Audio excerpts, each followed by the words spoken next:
बिस्मिल्लाहिर्रहमानिर्रहीम। Super conductors.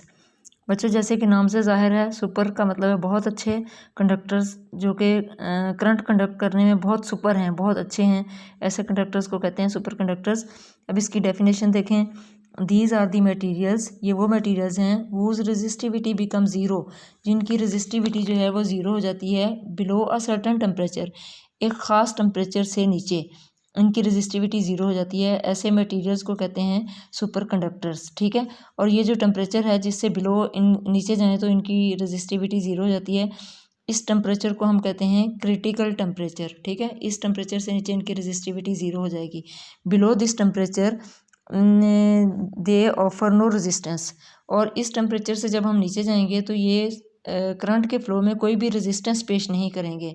तो जब करंट को कोई भी रेजिस्टेंस पेश नहीं आएगी तो करंट क्या हो जाएगा, current will be maximum, current जो है वो मैक्सिमम हो जाएगा। ठीक है।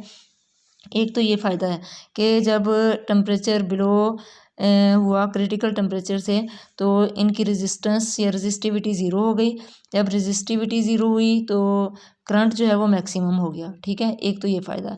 अब दूसरा फ़ायदा क्या है, दूसरा फ़ायदा ये है कि सर्किट में जब एक दफ़ा करंट को हमने फ़्लो करवा दिया तो देखें, आमतौर पे सर्किट में हमने एक वोल्टेज का सोर्स भी लगाया होता है, बैटरी लगाई होती है ना, जो कि मुसलसल इन चार्जेस को, क्योंकि इन चार्जेस की एनर्जी रेजिस्टेंस जो है, रेजिस्टेंस होती है हर जो सर्किट है, हर कंडक्टर जो है वो अपने चार्जेस को, जब चार्जेस इसके अंदर से फ्लो करके जाते हैं तो वो लेटस के एटमों के साथ स्ट्राइक करते हैं। स्ट्राइकिंग की वजह से इनकी एनर्जी खर्च हो रही होती है और मुसलसल एक वोल्टेज सोर्स हमने लगाया होता है जो इन चार्जेस को एनर्जी देता रहता है। लेकिन सुपर कंडक्टर्स में क्योंकि रेजिस्टेंस ज़ीरो हो गई, अब ये चार्जेस जो एक दफ़ा फ्लो होने शुरू हुए तो अब आगे से इनको कोई रुकावट नहीं है, तो इसका मतलब ये है कि वोल्टेज सोर्स की भी कोई ज़रूरत नहीं रहेगी। तो देखें कितना बड़ा फ़ायदा है कि एक दफ़ा करंट हम फ्लो करवा दें, वोल्टेज सोर्स एक दफ़ा लगाएं, करंट फ्लो करना शुरू कर दिया, उसके बाद इस सोर्स की, हमें इस बैटरी की, इस वोल्टेज सोर्स की कोई ज़रूरत नहीं है, करंट हमेशा के लिए फ़्लो होता रहेगा। तो हम यहाँ लिखते हैं कि current will flow continues, current will continues to flow, current will continues to flow। अच्छा, ठीक है। और विदाउट सोर्स, सोर्स के बगैर, सोर्स यानी कि बैटरी, विदाउट सोर्स, सोर्स के बगैर करंट हमेशा के लिए फ्लो करता रहेगा। ठीक है। तो इसका देखें कितना बड़ा फ़ायदा है। अब यहाँ एक ग्राफ दिया हुआ है रेजिस्टिविटी और टेम्परेचर के दरमियान, इस साइड पे रेजिस्टिविटी है और इस साइड पे टेम्परेचर है।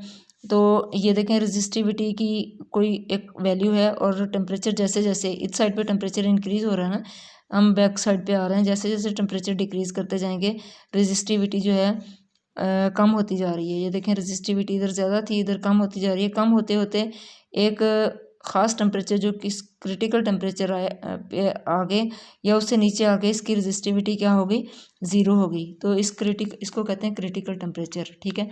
अब फर्स्ट सुपर कंडक्टर्स, जो कि सबसे पहले सुपर कंडक्टर्स जो हैं वो एक साइंटिस्ट हैं म्यालिंग ओन्स, उन्होंने 1911 में सुपर कंडक्टर्स जो है वो डिस्कवर किए थे।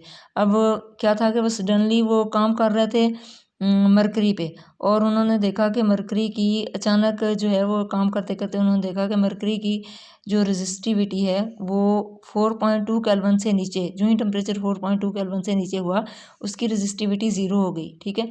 तो उन्होंने इसको कहा कि ये जो मटेरियल है ये सुपर कंडक्टर बन गया। ठीक है। ऐसे मटेरियल्स और भी दरियाफ्त हो चुके हैं। एल्युमिनियम है, ये इसका क्रिटिकल टेम्परेचर जो है 1.18 केल्विन है, यानी कि 1.18 केल्विन से नीचे ये सुपर कंडक्टर बन जाएगा। इस तरह से टिन है, इसका 3.72 है, लेड है, इसका 7.2 केल्विन इसका क्रिटिकल टेम्परेचर है। ठीक है। अब क्योंकि ये टेम्परेचर देखें बहुत लो है, तो ऐसे जो मटेरियल्स हैं उनको हम कहते हैं लो टेम्परेचर सुपर कंडक्टर्स, क्योंकि ये बहुत लो टेम्परेचर पे सुपर कंडक्टर्स बने। अब 1986 में एक नए किस्म के सिरामिक मटेरियल्स जो थे वो दरियाफ्त हुए, और वो जो मटेरियल्स थे, सिरामिक मटेरियल्स थे, उनको हमने हाई टेम्परेचर सुपर कंडक्टर्स का नाम दिया। ठीक है।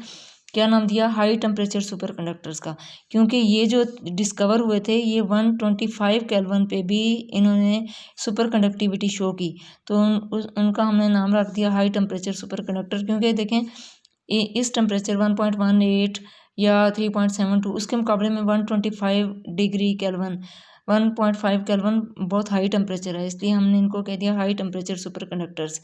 अब एक जो है हमने एक स्टैंडर्ड वैल्यू रख ली 77 केल्विन, और 77 केल्विन से ऊपर जो भी क्रिटिकल टेम्परेचर से ऊपर जो भी मटेरियल जो है वो सुपर कंडक्टर होगा उसको हम कहेंगे हाई टेम्परेचर सुपर कंडक्टर। ठीक है, इस टेम्परेचर से ऊपर जो भी मटेरियल्स होंगे जो कि सुपर कंडक्टिविटी शो करेंगे उनको कहेंगे हाई टेम्परेचर सुपर कंडक्टर्स।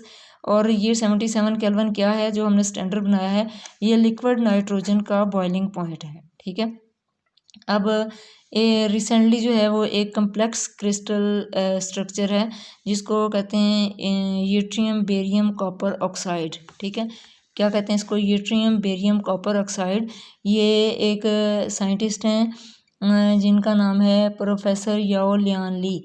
ये कैम्ब्रिज यूनिवर्सिटी में काम करते हुए उन्होंने ये जो सुपर मटेरियल है जिसको हमने कहा यूट्रियम बेरियम कॉपर ऑक्साइड, इसको उन्होंने जो कहा कि ये 163 केल्विन पे, जो कि एक इस 125 से भी काफ़ी ज़्यादा टेम्परेचर है, इस पे भी इसने सुपर कंडक्टिविटी शो की। तो ये 163 केल्विन जो है तकरीबन -110 डिग्री सेंटीग्रेड टेम्परेचर के बराबर है, तो इस पे ये सुपर कंडक्टिविटी इसने शो की। तो बच्चों अब साइंटिस्ट बहुत ज़्यादा कोशिश कर रहे हैं कि हम ऐसे सुपर कंडक्टर्स ऐसे मटेरियल्स को भी सुपर कंडक्टर्स बना लें जो कि रूम टेम्परेचर पे भी सुपर कंडक्टिविटी शो करें। तो अगर ऐसे मटेरियल्स बन गए तो ये साइंस की दुनिया में एक बहुत बड़ा इनकलाब होगा, क्योंकि देखें एनर्जी के बगैर, सोर्स के बगैर करंट जो है हमेशा के लिए फ़्लो करता रहे, तो ये साइंस की दुनिया में एक इनकलाब ही होगा ना। तो अब हम इसके यूजेस देखेंगे। इसके यूजेस हैं MRI। आप लोगों ने जैसे एक्सरे होता है इस तरह से MRI भी होता है, आप लोगों ने CT स्कैन होता है, तो ये MRI है। MRI में ये सुपर कंडक्टर्स यूज़ होते हैं मैग्नेटिक रेजोनेंस इमेजिंग में। ठीक है, फिर ये मैग्नेटिक लेविटेशन ट्रेन्स, जो कि आप लोग नेट पे सर्च करके देखें मैग्नेटिक लेविटेशन ट्रेन्स, ये पटरी से ज़रा ऊपर चलती हैं।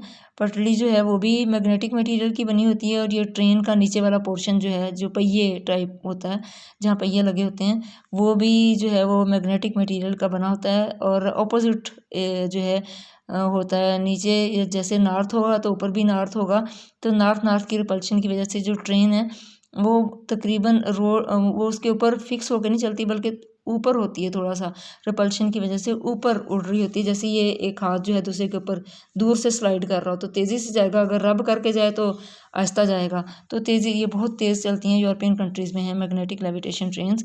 फिर ये जो है वो स्मॉल इलेक्ट्रिक मोटर्स में भी ये सुपर कंडक्टर्स यूज़ होते हैं, और फास्टर कंप्यूटर चिप्स में भी ये सुपर कंडक्टर्स जो हैं वो यूज़ हो रहे हैं।